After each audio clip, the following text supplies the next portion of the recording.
Hoy queremos contar la historia de una biblioteca, la historia de aquellos que amaban el conocimiento y a los que expulsaron de aquí. Les sacaron de sus casas a empujones, de la noche a la mañana, y se repartieron sus posesiones, entre ellas las más preciadas, los libros, que quedaron aquí y que ahora se ponen al servicio de aquellos que aún aman el conocimiento. Hoy contaremos la historia de la Biblioteca de los Jesuitas de Plasencia, biblioteca diocesana que hace poco ha abierto sus puertas al público y ha puesto sus tesoros a disposición de todos a través de la web, porque el conocimiento solo tiene valor si lo compartimos, y aquí hay mucho conocimiento encuadernado. Gorka es el archivero diocesano, él conoce mejor que nadie lo que hay aquí.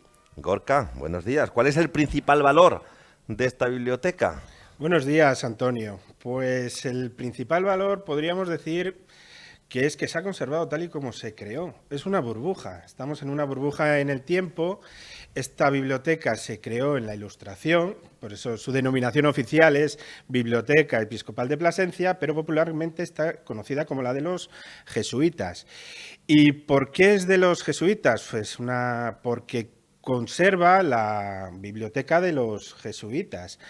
Por lo tanto, tiene una creación en la Ilustración y tiene sobre todo una colección bibliográfica muy importante del Renacimiento, con obras fundamentales en lo que fue la historia y el desarrollo del conocimiento, como la Biblia Políglota Complutense, que fue la primera obra impresa en varias lenguas, el primer Mapamundi o Atlas que se publicó en El Mundo de 1570, además incluso tenemos la primera edición y muchísimas otras obras que atestiguan, como muy bien has dicho al principio, esa sabiduría y ese conocimiento que tenían los jesuitas.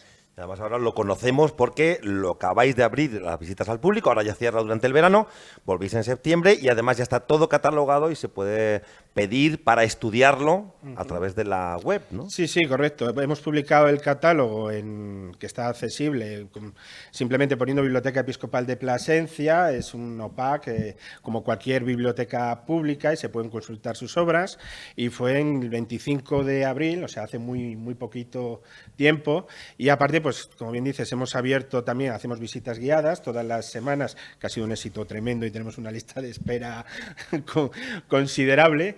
Y luego, por supuesto, se ha abierto a la investigación por parte del obispado y sobre todo de nuestro obispo, que quiere que esta biblioteca recupere la esencia por la que se creó y que sea un espacio de estudio, investigación y que se pueda disfrutar de él. Bueno, luego nos lo tienes que contar con más detalle, luego nos detenemos en ese primer Mapamundi que decías impreso de la historia, primera edición 1570, lo acabamos de ver, es una maravilla, es precioso, o la Biblia Políglota Complutense que tenéis aquí de 1515 y que fue la primera obra del mundo impresa en varias lenguas, en hebreo, en arameo, en griego y en latín.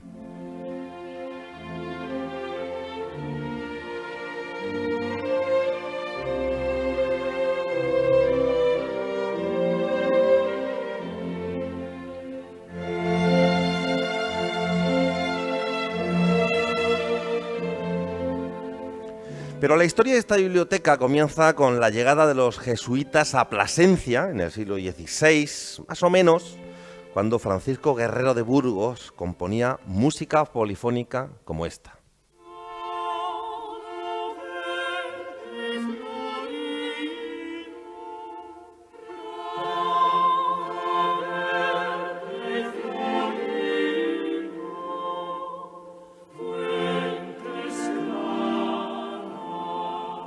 Mercedes es la delegada de Patrimonio de la Diócesis de Plasencia. Mercedes, buenos días. Buenos días, Antonio. ¿Cómo llegan los jesuitas hasta aquí? Pues mira, primero iniciar el desarrollo de la historia hablando también de la orden jesuita. Los jesuitas, primero hay que destacar que se funda, es una orden religiosa que se funda en el siglo XVI con tres objetivos fundamentales, que es la obediencia al Papa, la labor docente y, por supuesto, la evangelización. Esos son los tres pilares de la orden jesuítica. ¿Cómo llegan a Plasencia? Pues vamos a remontarnos al 31 de octubre de 1517, cuando Martín Lutero, un monje agustino, cansado, después de su estancia en Roma, de ver cómo la Iglesia era corrupta. De hecho, se vendían las indulgencias divinas, se vendían el perdón de los pecados. Y ese ya es, de alguna manera, el detonante para que Lutero explote y cree o redacte. Se vendían parcelitas en el cielo. Se vendían ¿no? parcelitas en el cielo, pero es que es al 101%, las indulgencias divinas. Entonces, claro, la Iglesia hacía aguas por muchos costados.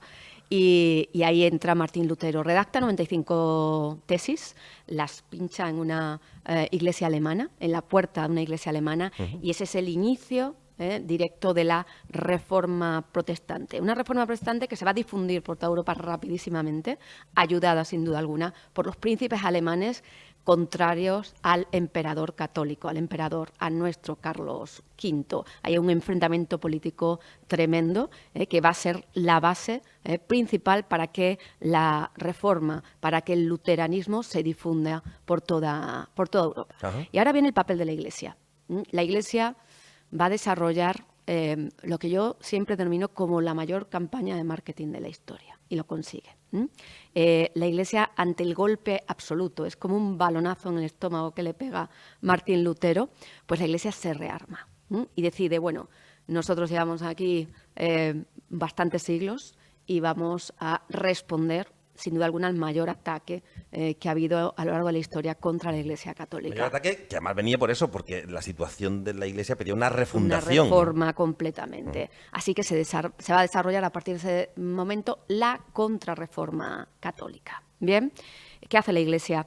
Pues convoca el Concilio de Trento. El concilio es la reunión de todos los obispos del mundo, para que nos entendamos, y es un concilio muy largo, que comenzará en Trento en el año 1545 y que terminará en 1563. Se van haciendo por fases, por reuniones, y todo se va anotando para que luego se publique lo que son las directrices o las decisiones que ha tomado el Concilio de Trento. ¿Por qué me centro en el Concilio de Trento? Porque en la segunda fase de este concilio, nuestro obispo Gutiérrez Vargas y Carvajal, en el año 1551, va a Trento y allí conoce a los más importantes padres jesuitas, con una orden recién fundada. 1551 conoce sobre todo al padre Laínez y en contacto directo con San Francisco de Borja y, por supuesto, con San Ignacio de Loyola, van a determinar que la orden jesuita funde el primer colegio de la Compañía de Jesús en Extremadura, y el lugar elegido va a ser Plasencia. Ese es el punto de partida para que la orden jesuita se instale en nuestra ciudad. El colegio se funda en el año 1554.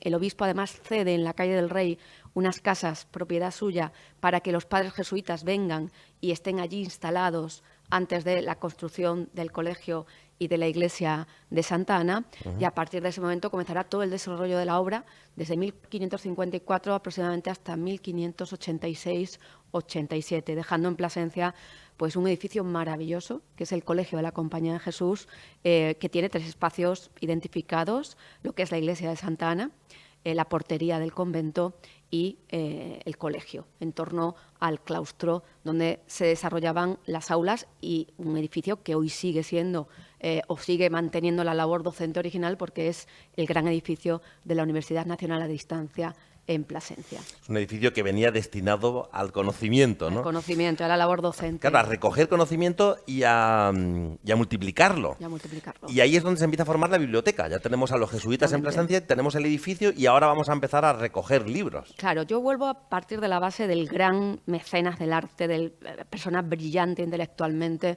que fue el obispo Gutiérrez Vargas y Carvajal.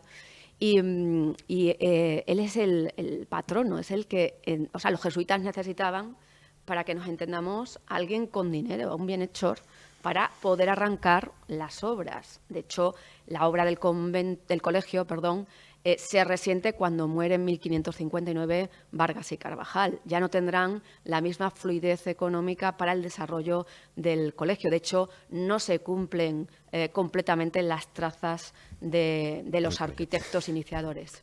Claro, porque es una época en que los obispos tenían mucho poder y movían mucho dinero. Bueno, este en concreto tenía mucho dinero.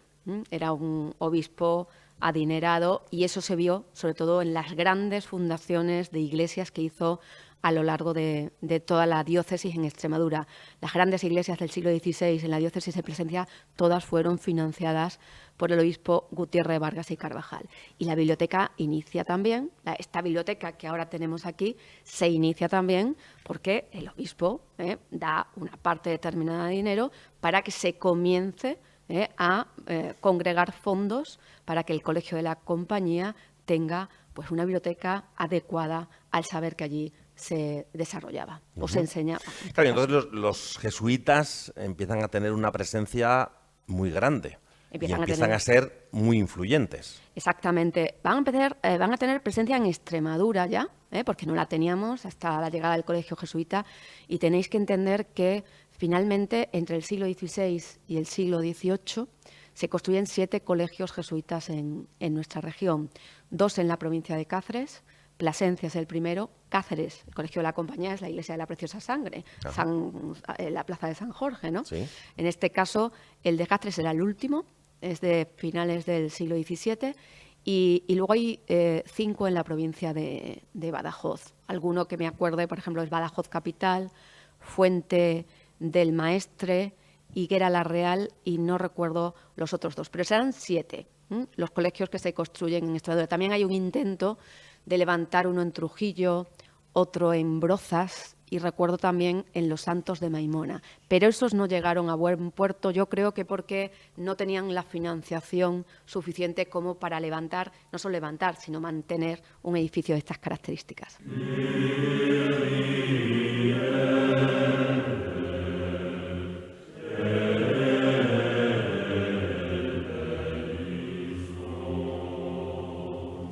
Esther fue archivera municipal durante unos 40 años, aproximadamente, en números redondos, y ahora es cronista oficial también de la ciudad. Ella conoce muy bien la historia de los jesuitas en la ciudad. Hola Esther, ¿qué tal?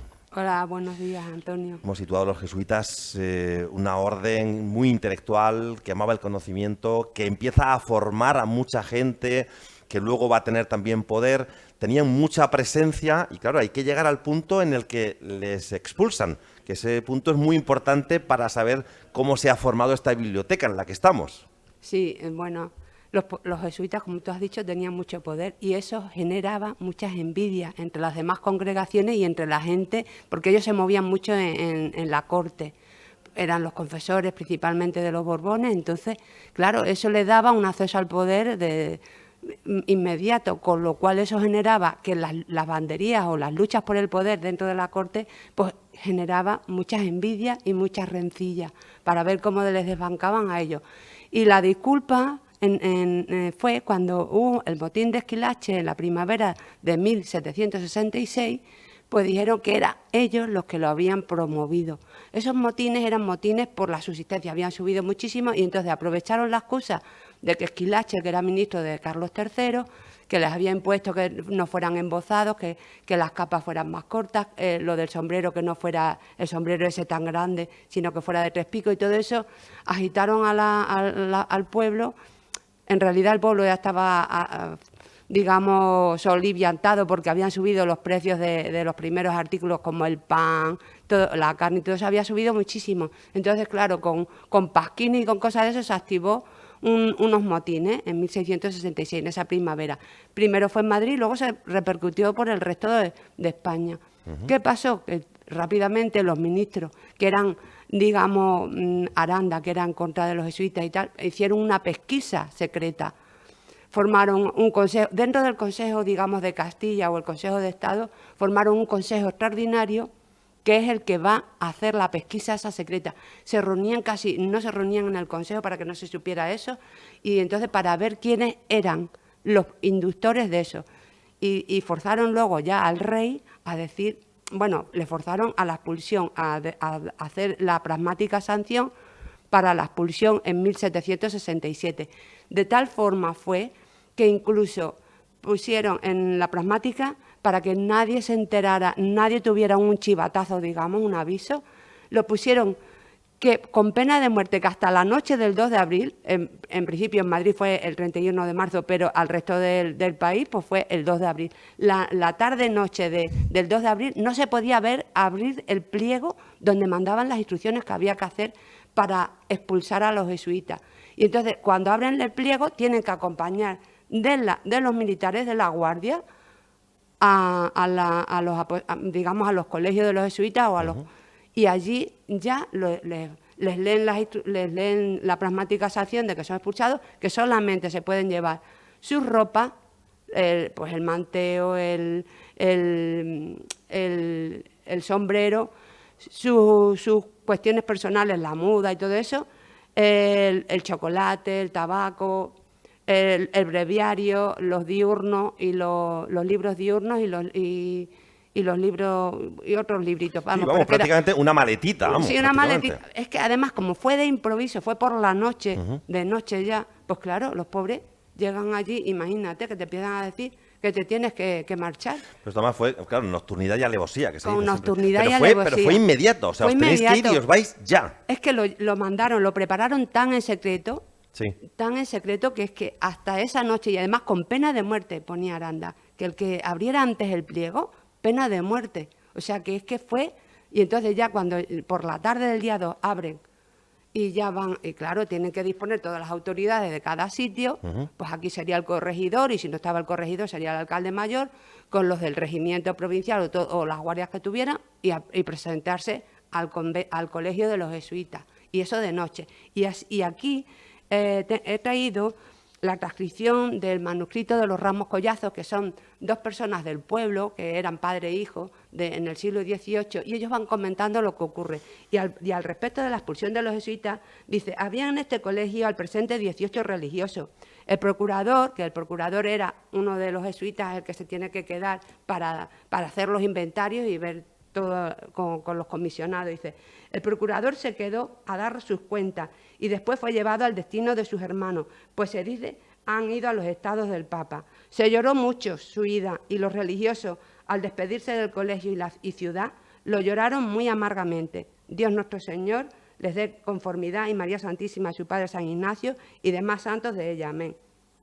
Eso es lo que ¿Y dónde decían. iban? O sea, ¿les expulsaron? ¿Se iban a los Estados Vaticanos? En principio se iban, sí, pero es que pasó otra cosa, que al Papa no le avisaron de que iban, que los expulsaron, nada. Después de que se había hecho, al día siguiente, cuando le mandan al Papa el aviso de que los mandaban para los Estados Vaticanos, los embarcan cada uno en unos puntos. Por ejemplo, los de Plasencia los tienen que desplazar hasta Fregena y luego allí se reúnen con otros más y llegan hasta el puerto de Santa María. Otros tienen que ir a Santiago de Compostela y luego los llevan a los puertos de allí. Y luego por Cartagena me parece que también. Es decir, de los diferentes, porque también en las disposiciones legislativas decían, los de la provincia tal tienen que ir tal. Los de dentro de la provincia, considerado la provincia que como se dividían los jesuitas en ese momento. Sí, sí. Entonces, de Plasencia le tocó el embarque de los jesuitas en Puerto de Santa María. Allí ya, bueno, los llevan ya, los reúnen en barco, llegan hasta los estados pontificios y el Papa les dice que no los recibe y además les Luego se amenaza. encuentra con un montón de jesuitas Claro. allí ¿y esto qué es? ¿Qué hacéis todos Y aquí, alega no? cuestiones económicas porque dice que ellos estaban muy mal y que no los puede recibir. Además, les pone los cañones, que allí no puede y con los cañones allí, entonces se tienen que marchar, no saben dónde ir. Y los llevan a Córcega y allí están año y medio, como en un presidio, como en un campo de concentración. Pues pasaron una de penalidades terribles, terribles. Lo mismo pasó, incluso otros jesuitas que vinieron de India, que no querían que fueran al extranjero por si podrían dar información a las potencias enemigas, los desterraron aquí en España y en el obispado de Plasencia le tocaron tres. Uno estuvo en San Juan, en el convento de Tabladilla, uno que está ahí en el Valle del Jerte, Sí. otro en Yuste y el otro no sé. Pero esos también vinieron también por el puerto de Santa María y vinieron aquí a Plasencia y lo pasaron fatal. Esto dio lugar a una cosa que se llama temporalidades, que es el inventario de todo lo que tenían los jesuitas aquí. Había que decir, a ver, ¿qué tenían y qué hacemos con todo esto, no? Claro, las temporalidades eran los bienes, tanto muebles como inmuebles, que tenían los jesuitas. Entonces, claro, eran bastante grandes las propiedades que ellos tenían. Y eso era también muy goloso para digamos que para la Hacienda Real. Entonces, eso también había que inventariarlo. Se formaron comisiones en las localidades donde había jesuitas, y entonces esos comisionados son los que tienen que ir y junto con el procurador que había quedado los jesuitas, y tienen que ir haciendo inventario. Lo mismo que le pasó con los libros, con las imprentas o con las alhajas, con las joyas que quedaron los jesuitas. Es que tenían también una riqueza pictórica, escultórica y arquitectónica infinita. Tanto es así que en cuanto a las obras de arte, que no sabían si, en principio, que estaban saliendo al extranjero. Entonces dijeron, el pintor de cámara, Antonio Miguel Menck, era el pintor de cámara de Carlos III, dijo, es que esto tiene que ser alguien perito, no puede ser, porque en las localidades, ¿quién iba a ver si sabía si esa pintura era buena o esa escultura era buena? Y entonces nombraron a Antonio Pons, el famoso Antonio Pons, que luego va a hacer los viajes por España y que también va a recalar en Plasencia. Famoso porque ello, no sé quién es. Sí, por el libro ese de Viajes por España, ese, ¿Ah, sí? y es en donde va... Fue el primer Callejeros Viajeros de España. Bueno, ¿lo pues hizo sí, él, o qué? podríamos considerarlo. O sea, que ya fue haciendo inventario y al mismo tiempo aprovechó para ir... Luego ya más posterior, porque eso ya es en los años 80, esto en Sí. principio es, me parece que en 1769, cuando ya nombran o 68, nombran a Pons, porque claro, es que estaba saliendo todo ese patrimonio tan riquísimo de pinturas y esculturas al extranjero, y claro, Por todos lados, ¿no? claro, los ministros que tenía Carlos III, Aranda, y luego Florida Blanca y todos ellos, pues sabían, eran ilustrados, no eran tontos, entonces veían el problema que había también. Claro. Veían la riqueza y dentro de esa riqueza, claro, nosotros nos vamos a centrar en la riqueza intelectual, en los libros, ¿no? O sea, de repente se encuentran ahí con una biblioteca poderosísima y dicen, a ver, ¿esto cómo lo hacemos? Claro, Y hay una cédula que esa lo cede sí, al obispado, ¿no? Claro, a ver, la biblioteca obispal pasa, claro, ellos ya el 22, me parece, de abril de 1767, es decir, nada, pocos días de la expulsión, ellos ya dicen, como tienen manuscritos y libros, que se hagan inventario, y establecen una serie de reglas uniformes, porque claro, en todos los sitios, si cada uno lo hace a su libre albedrío, y esas reglas luego han quedado. Es un principio de catalogación que luego quedó, incluso sirvió luego cuando la Revolución Francesa, las reglas que se dieron aquí para la inventarización de los manuscritos y de los libros, esas reglas luego se van a utilizar en la Revolución Francesa cuando allí hagan también otra expropiación de bienes y eso, pues eso también lo van a utilizar. Eso también son importantes porque fue una forma de catalogar uniformemente todo ese patrimonio documental que quedó. Y ese patrimonio documental que Y bibliográfico. Ahora que ahora tenemos aquí alrededor. Sí. La primera vez que lo viste, Esther, tú que amas los libros, ¿cómo Madre fue? mía. Estábamos otra compañera, Eva Parra y yo, que nos mandaron para que fuéramos viendo, porque se iba a organizar precisamente una exposición sobre patrimonio artístico y documental de Plasencia. Y entonces, pues hay sabíamos, era como una cosa mitológica, que había aquí una biblioteca de los jesuitas y que debía de tener, pues, incunables y unos libros de esos que no sabía. Madre, pues bueno, vinimos aquí comisionadas para eso. Cuando empezamos así al azar, vemos el maestro Ciruelo. Ostras, el maestro Ciruelo, un libro de 1526, me parece, o 25, con anotaciones de los colegiales en latín. Digo, madre mía, y luego vimos otro libro, era pequeñito, pero era de Tomás, bueno, creo que lo pronunció más, Thomas Marzolin o algo así, que es danés. Bueno, con unos grabados anatómicos que nos quedamos también, vamos, y luego la Biblia políglota, es que, bueno, nos quedamos ese día como si hubiéramos, como niños con zapatos nuevos de haber visto este tesoro y encima, pero era algo, ya te digo, que es que entre la ciudad, entre la gente así que estábamos en ese ambiente por los libros, los documentos y eso, ver esta biblioteca fue algo impresionante.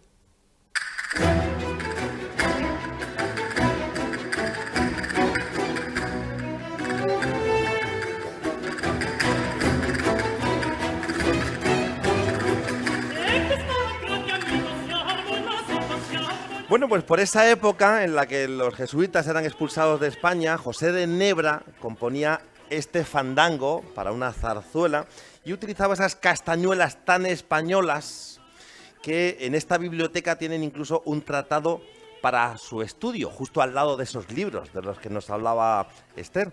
¿Verdad, Gorka? Tenéis un tratado de estudio para el arte de las castañuelas. Sí, un tratado de crotalogía, ya denominado concretamente, y además escrito por Fernando de Rojas, de mediados del 18. O sea, la variedad de obras que tenemos abarcan todas las materias del conocimiento. Por supuesto, es una biblioteca eclesiástica y el gran volumen es religioso, pero tenemos de tinturas, tenemos incluso tratados de palografía, que para lo que somos archiveros también nos viene muy bien.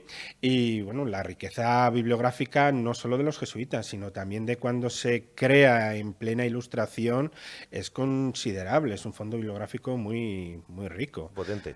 Y distinguís entre los volúmenes y las obras, ¿no? ¿Eso cómo es? Sí, correcto. Los volúmenes nos referimos siempre a lo que es una obra, el volumen físico con una encuadernación.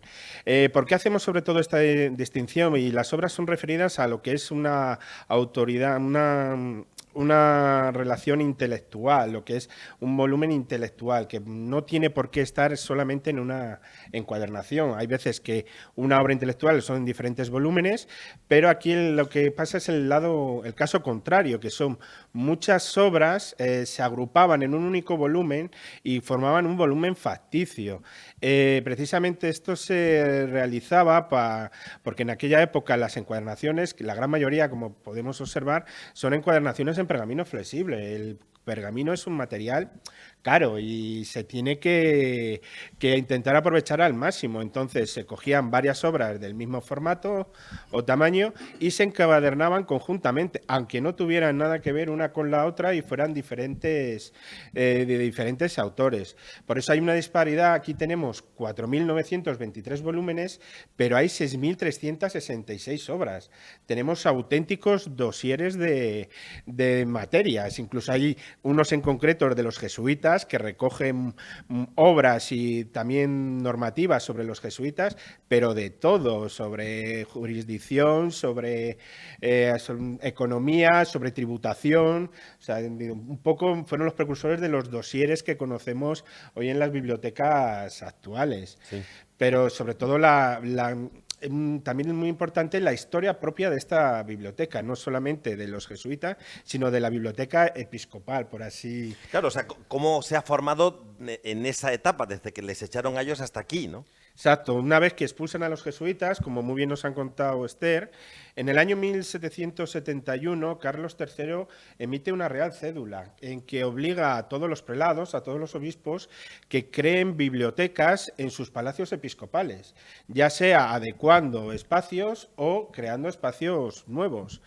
En nuestro caso, en Plasencia, el obispo de la época fue uno de los grandes obispos que tuvimos, que fue José González Lasso, además pertenecía al Consejo de Cámara de Carlos III, y él pues aprovecha, porque entonces solo existía la parte del palacio medieval, que es de finales del 15-16, si no me fallan las fechas, y él, a partir de la biblioteca, crea todo el palacio colonial que conocemos, que es de estilo colonial y es toda este ala. Además, como bien nos ha comentado antes Esther, en el manuscrito de los Ramos Collazo y otra crónica que hay de Alejandro Matías en las 7 centurias, ambos dicen lo mismo, que la biblioteca, o sea, el palacio se crea para construir la biblioteca y aprovecha y crea arriba la galería, su gabinete, su dormitorio y demás. Entonces, bueno, se crean estas bibliotecas. Además, es el primer plan de bibliotecas públicas, los podemos considerar, de esto, incluso les define el horario que tiene que tener un bibliotecario, el salario del bibliotecario, no era malo. ¿Mejor que el de ahora o no? Bueno, eso lo vamos a dejar. E incluso que estaban sujetas al Consejo de Cámara, o sea, estaban protegidas, eran unas bibliotecas protegidas y con la categoría de públicas. Hay que entender también públicas en aquella situación, o sea, en aquel contexto solamente pues podían acceder la gente que supiera leer, las grandes clases y estamentos de la sociedad. Luego, posteriormente, como bien ha comentado Esther, con las juntas de popularidad se dan cuenta que tienen un problema muy grande, que tienen muchísimas obras y no saben qué hacer con ellas. Y entre ellas, y y determina al año siguiente, en 1772, por una real provisión, que todas esas colecciones que quedaron en los colegios jesuitas, que se trasladen a las bibliotecas que había mandado crear el año anterior. Entonces, aquí la cronología es muy sencilla. Ese año del 72, de 1772, el obispo José González Lasso manda construir la biblioteca, y por la biblioteca se crea el palacio, y en el año 1774, a los cronistas que he nombrado antes, nos dicen ambos lo mismo, que se termina la construcción del palacio. Además, pues bueno, tienen un poco de desviación de presupuesto, pues pensaban en 400.000 reales, se van a 600.000. Eso sí que es español. Sí, eso es muy español. eso no Lo de desviar los presupuestos, eso es muy nuestro, ¿no? O sea, que tú presupuestas y te cuesta el 50% más, sí, ¿no? En este caso, bueno, el 50% más. Y aparte, bueno, nos describen cómo es la obra de cantería, con sus techos de ladrillo, que aquí las tenemos cubiertos con yeso, pero por ejemplo en el piso de abajo, que es donde tenemos los depósitos del archivo diocesano, están a la vista y son también muy bonitos. Claro. Y dentro de toda la riqueza que hay en esta biblioteca, claro, destacábamos antes la Biblia Políglota Complutense de 1515 o el Theatrum Orbis Terrarum. Bueno, la Biblia en realidad se imprime entre 1515 y 1517, porque son 6 volúmenes. Y claro, son 2 años de impresión. Sí, son porque en 1517 se termina de imprimir el Antiguo Testamento. En 1500, si no recuerdo mal, 1515 es el Nuevo Testamento, y en 1516 es un 6º volumen que es un diccionario de hebreo. Está compuesto la Biblia por los 6 volúmenes. Aquí tenemos la gran suerte que tenemos los 6 volúmenes completos y en un estado muy bueno. O sea, también el material de aquella época es muy bueno. Es un papel de tela de trapo, y si no ha tenido algún accidente, que se haya mojado, ya está en unas condiciones de conservación más o menos idóneas, pues se ha conservado espectacularmente. Y ese libro que se conserva, esos 6 volúmenes que se conservan aquí, ese es el primer documento impreso políglota que se ha registrado en la historia de la humanidad. Sí, en concreto. Es la primera obra impresa en más de una lengua. Esta Biblia políglota, que fue el de una... Y está aquí.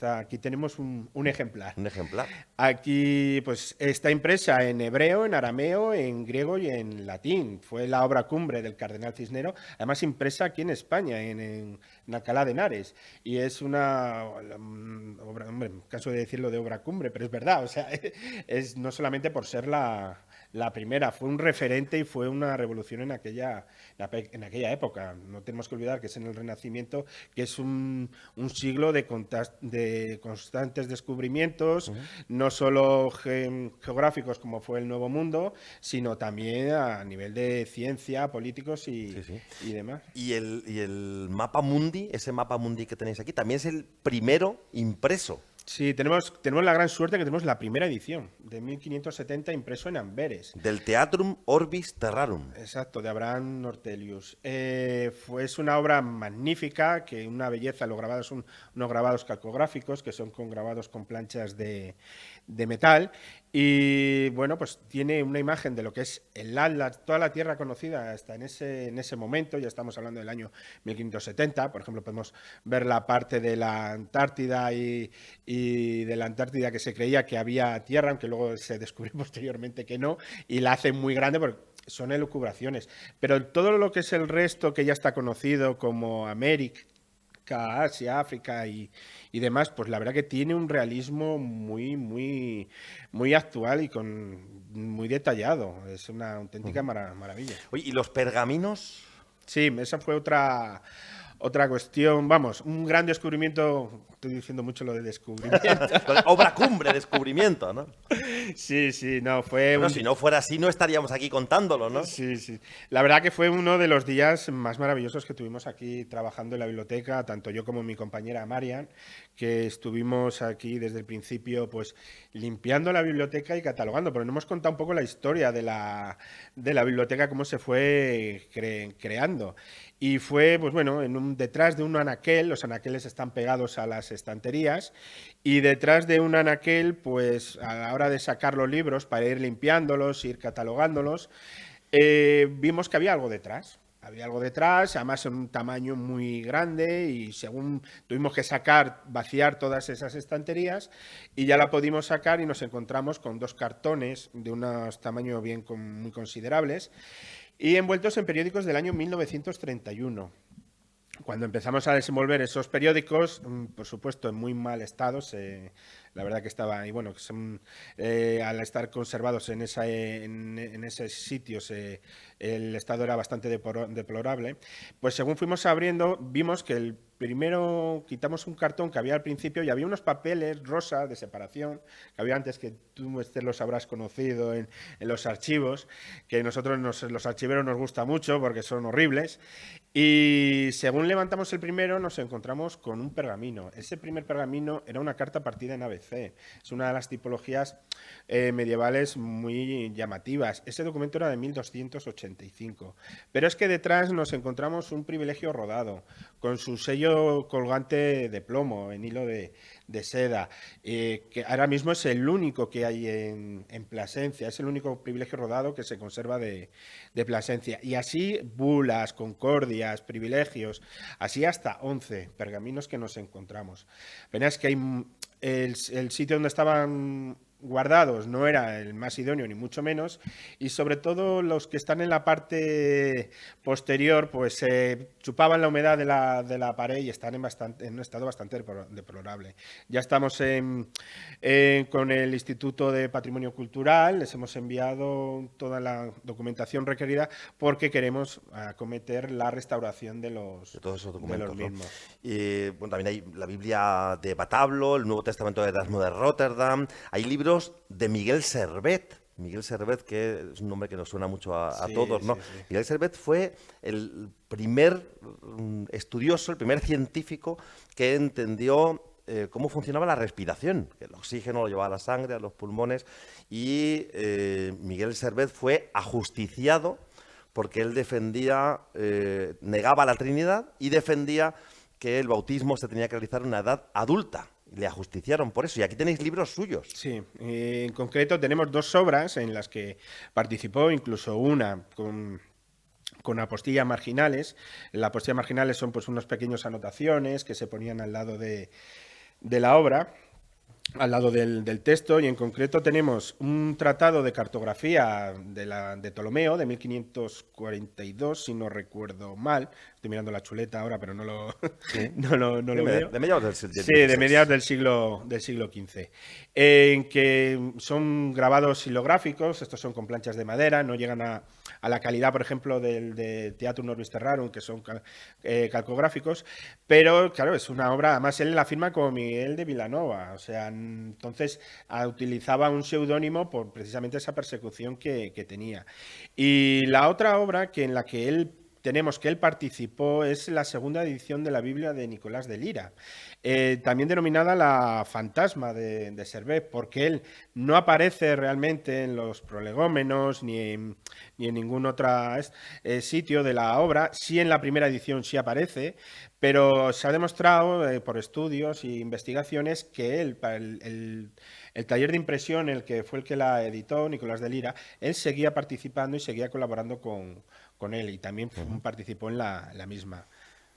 Y claro, al estar aquí con vosotros, rodeado de libros y de conocimiento, es inevitable que uno piense en el nombre de la rosa, ¿no? En el libro o en la película, y que piense en la comedia de Aristóteles, ¿no? Ese libro que estaba envenenado y que el que lo leía mojaba el dedo, se metía el veneno y moría, ¿no? Y pensábamos, claro, también en la censura, ¿no? Bueno, esta es una biblioteca episcopal. Hay mucho conocimiento aquí y me preguntaba si hay libros censurados, tanto desde el punto de vista de lo erótico, ¿no?, por un lado, como desde el punto de vista de lo intelectual, de los argumentos que defienden esos libros, ¿no? Sí, por supuesto, tenemos libros censurados. Por la parte erótica, la verdad que no, no hay mucho. Sí es verdad, sí hay, por ejemplo, hay marcas tipográficas de diferentes impresores. La marca tipográfica era la seña de identidad de los impresores, era por lo que conocemos hoy una marca, el logo de cualquier marca que podamos decir comercial. Y hay algunas, pues por ejemplo, lo que más nos puede venir a la mente, pues son las tres musas de Rubens, que se ven una de espaldas, entonces, bueno, pues se ve toda la anatomía. De carnes generosas, ¿no? Ay, exacto. Nos hemos encontrado alguna marca tipográfica de esas recortadas, que está. Son casos muy, muy raros, muy, muy poquitos. Pero lo más normal, y sí era la censura intelectual.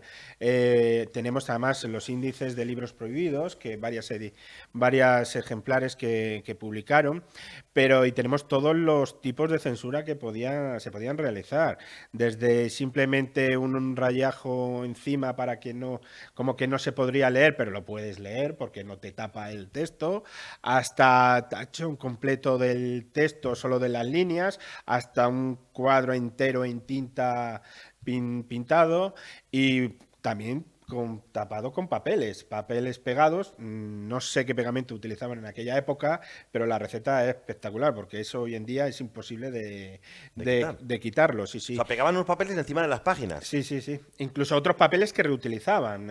Aquí, por ejemplo, hay muchos palinsectos, que palinsectos son obras anteriores de pergaminos, incluso obras impresos, que se reutilizaron para la encuadernación, por ejemplo. Y el caso más extremo que tenemos de censura, que lo tenemos en una obra, es un encasulamiento, es todo un capítulo de un libro que se envolvió en papel y se pegó con ese pegamento tan maravilloso que utilizaba, y está todo el capítulo completamente encerrado, encasulado. No se puede ver absolutamente nada de él.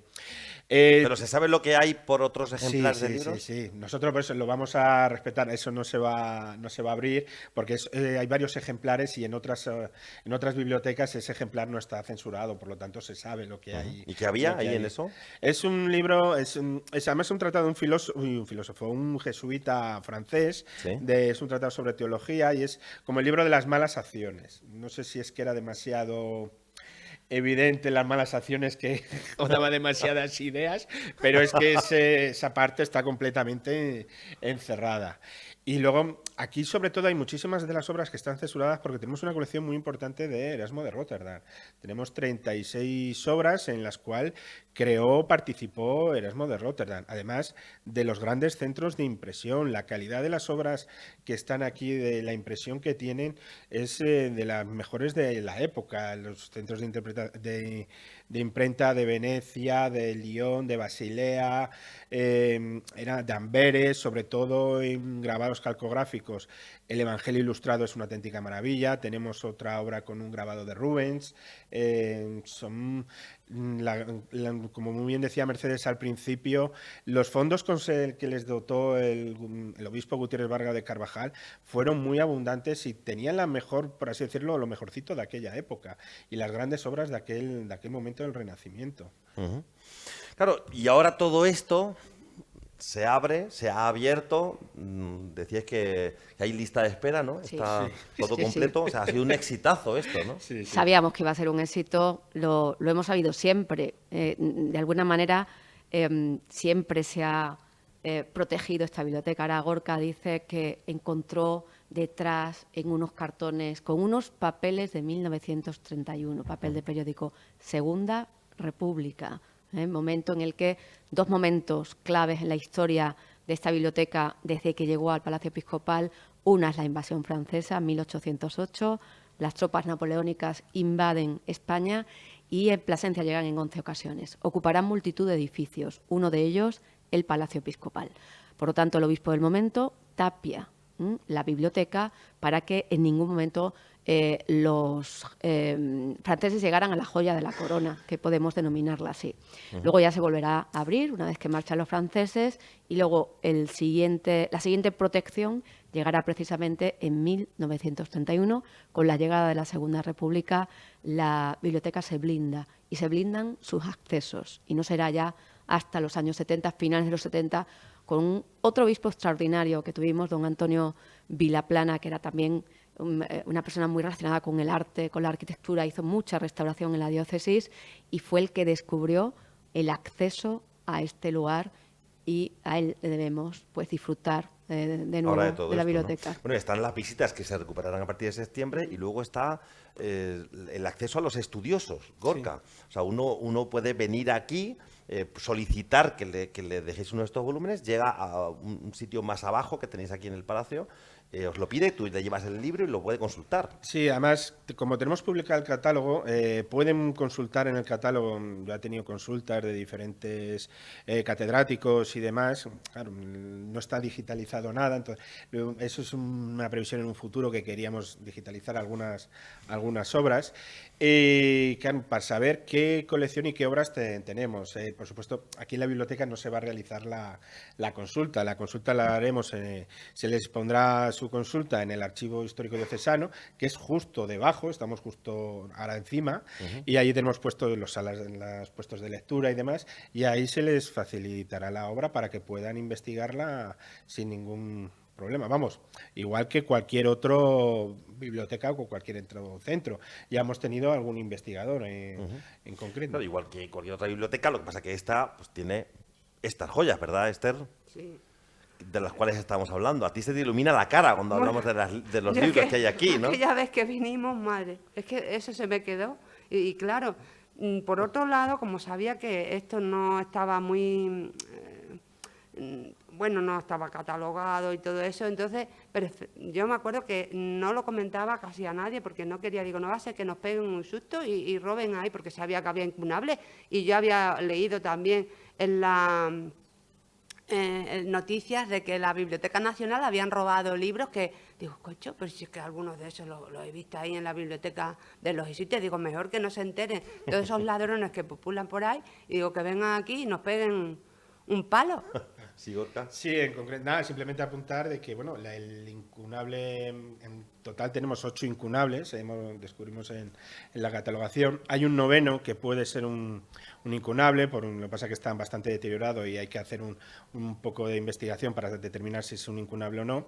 Y el más antiguo realmente es un protoincunable, es de 1480 impreso, que está en un estado excepcional, y es un diccionario de ortografía y gramática de griego, que no es una obra eclesiástica porque mucho es lo que piensan de que solamente va a haber obras de temática religiosa, y no, tenemos de colecciones de Galeno, de todo tratados tipo. de medicina, ¿no? Sí, y de derecho muchísimos.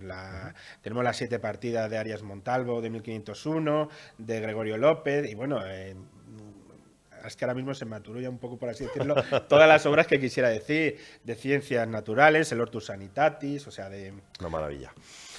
Mercedes, Esther, Gorka, yo creo que hemos dibujado un poquito toda la historia de esta biblioteca, lo excepcional que es el sitio en el que estamos, ¿no? Gracias por vuestra hospitalidad y que lo disfrutéis y que lo disfrutemos todos, porque ese es un acto de generosidad maravilloso, ¿no? El de compartir todo este conocimiento.